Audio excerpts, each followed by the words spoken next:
Welcome, ladies and gentlemen. Before we begin, I should warn you that some of you may find what you are about to hear rather disturbing. All right, welcome to another exciting episode of the Until Dawn podcast. My name is Coy. Unfortunately, on this episode, I'm going to be flying solo. Usually Felicia is with me, but don't stop listening just yet. I got some pretty interesting information for you guys on this episode. So first off, thanks for tuning in and remembering that Felicia and I still do have a podcast, even though it's been quite a while since we put anything out. Unfortunately, we've been dealing with kind of working opposite schedules and trying to get together to plan out episodes and talk about what we're going to podcast about. And that's kind of put a hindrance on how things have been going with the podcast.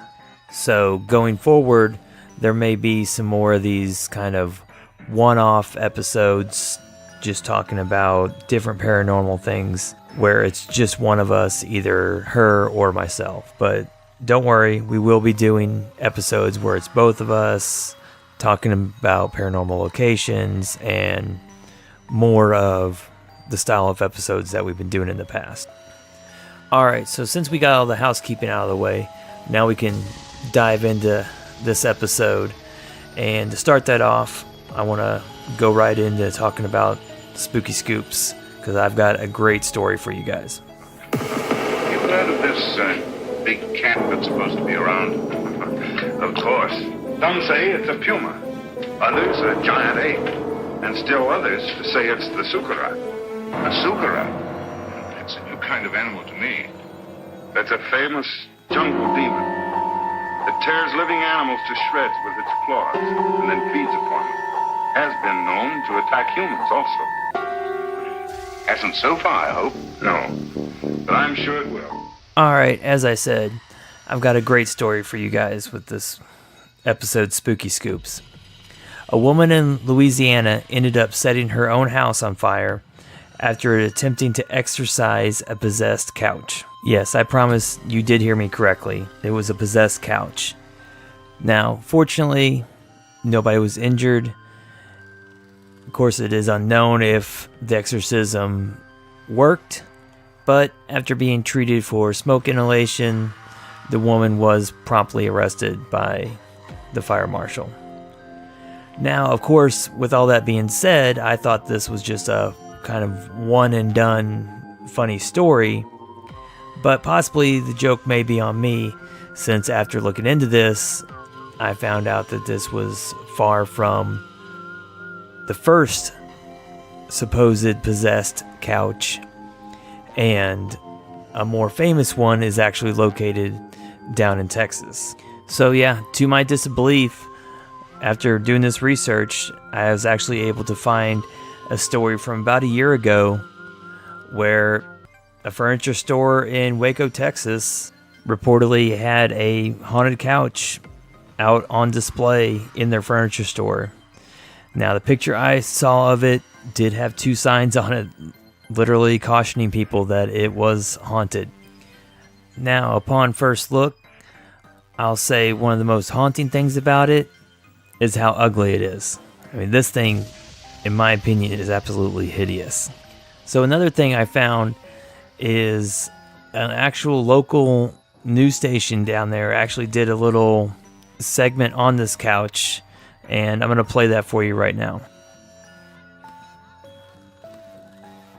Well, we first brought you this story last night at 10 o'clock. It's about a haunted couch, and it bears repeating, I think. It's if you don't believe in ghost stories, you probably won't believe this, but several Central Texans say this haunted sofa is a real deal.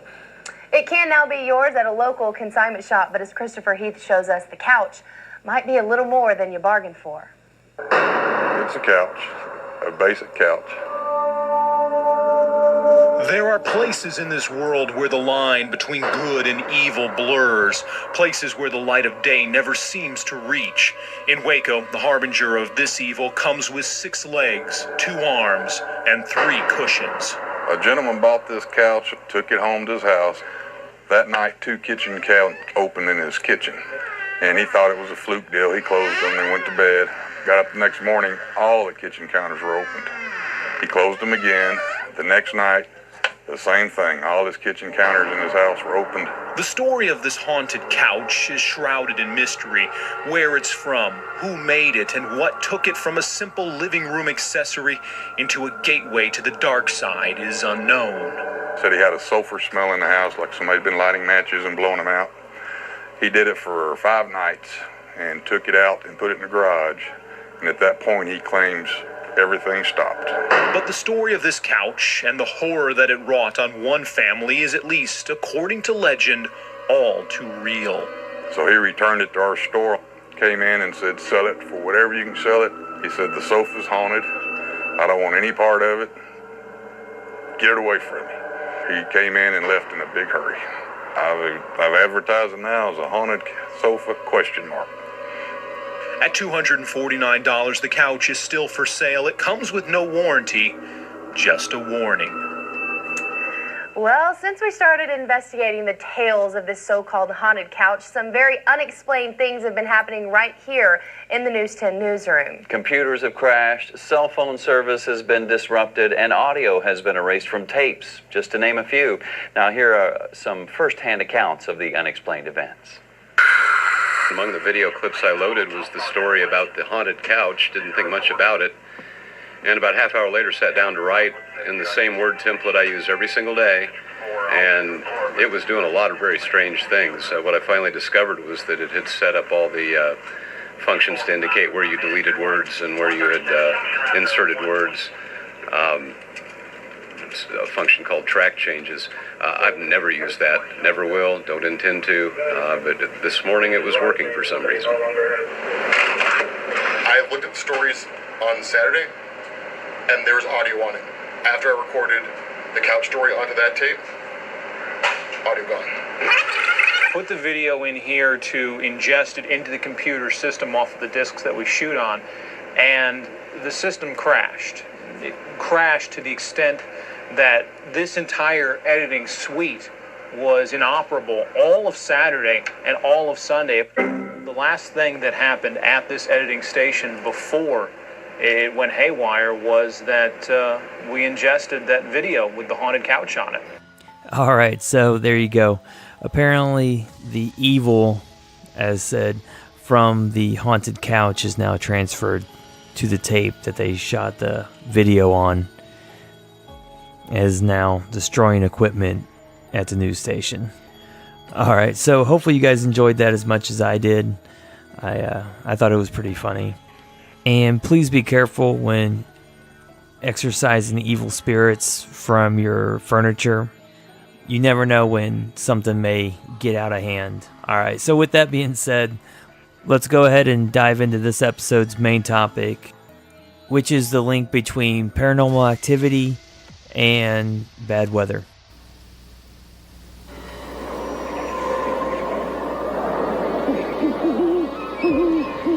A sudden draft from a window that was supposed to have been closed. A chill at the back of the neck. Groans, creaks, and bumps in the night. Man has always been frightened by the dark, troubled by noises just beyond the reach of lights, occurrences just beyond the reach of understanding. So while I was doing some research on a paper that I'm writing on rising ocean temperatures and its adverse effects on the weather, that kind of got me thinking about how I've heard about stormy weather or just bad weather causing more paranormal activity than normal. How, oh, it's storming, we're going to get some good activity tonight, and that kind of thing. So why is that? Why do we get more paranormal activity during a storm or bad weather? You know, is there because this entity had an emotional connection to storms? Did they die in a storm? You know, unfortunately, it's, you know, one of those things where there's flooding or bad weather, you know, accidents do happen. Is that why? Or is there possibly a more scientific explanation for that? You know, many people believe that ghosts draw their energy from something. Personally, I believe there's no reason why a ghost couldn't draw energy from multiple different sources. It's just like there's more than one way to power your car or your house. So there's no reason why a ghost would not have that ability to draw energy from multiple sources. And the weather could potentially be one of those. But to break it down even more than that, what exactly about certain types of weather, the main one, of course, being thunderstorms, as living in the Midwest, that's something that we have a lot of. So there's definitely never a shortage of doing an investigation and there being thunderstorms, especially, of course, in the spring. And while some may find this to be a stretch, I completely believe that the lightning that's being caused by the highly charged ions, the wind, the increase in temperature, the fluctuation in the barometric pressure, all the stuff that's happening during a thunderstorm, there's absolutely no reason why this would not cause an increase in paranormal activity. If a ghost is capable of drawing the temperature from an area in a room, of course they would be able to do that during a thunderstorm. If they're able to drain the energy out of batteries that you're using in any type of equipment that you're using, then they're going to be capable of doing the exact same thing when there's a lightning storm going on outside. Not to mention that if you take into consideration your emotions during the thunderstorm, especially while doing a paranormal investigation, your senses may be a little more higher, your feelings may be more in tune. These are all things that you need to take into consideration. I know when we're doing a paranormal investigation and it's a thunderstorm or just rainstorm, the weather's kind of off, I'm excited, as compared to when it's the dead of summer and it's nighttime, but it's still like 88 degrees outside and it's twice as hot inside because the building hasn't had electricity in like 100 years, and you're about to become a ghost yourself and start haunting the place. But you take that in comparison to what I like to call spooky season, and the leaves are blowing, the trees are rattling at night, and it's just perfect. That energy that you bring into that investigation is going to completely change the whole situation. But that's a whole nother topic for a whole nother show, and I'm completely getting off the rails here since I ain't got Felicia to keep me on track. But let me get back to the bad weather. Let me hear what you guys have to think. If you guys have an opinion on this, I'd love to know if you think the weather has nothing to do with it. Let me know. Tell me why. I'd love to hear your opinion. If you agree with me, I still want to know what you think about it. Tell me why you think that. So I think I'm going to go ahead and cut it there. Some of these one-off kind of shows some are going to be shorter, some are going to be longer. I kind of like doing some of these just pinpoint kind of topic shows, just throwing my opinion out there. Like I said, let me hear yours. I don't know how pinpoint this one was. I was kind of all over the place, but hopefully you enjoyed it, got the idea of kind of what I was saying behind it.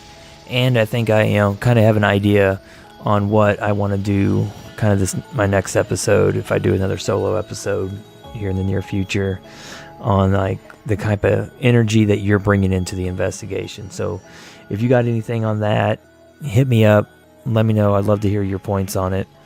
All right, so if you want to find us on social media, you can find us on Facebook, Twitter, Instagram. Just search Until Dawn Podcast and we should pop up. If you want to shoot us an email, the address is untildawnpodcast@gmail.com. Or if you want to go ahead and give us a call, shoot us a text message, you can do so at 913-703-DAWN. Also, before we get out of here, I want to mention, if you haven't already done so, please go and rate and review us on iTunes. It would be a great help to the podcast and make it easier for more people to find the show. And, let me know if you kind of like these little one-off, pinpoint topic shows. And, I'll keep doing them. So, until next time, I'm Coy, and this is Until Dawn.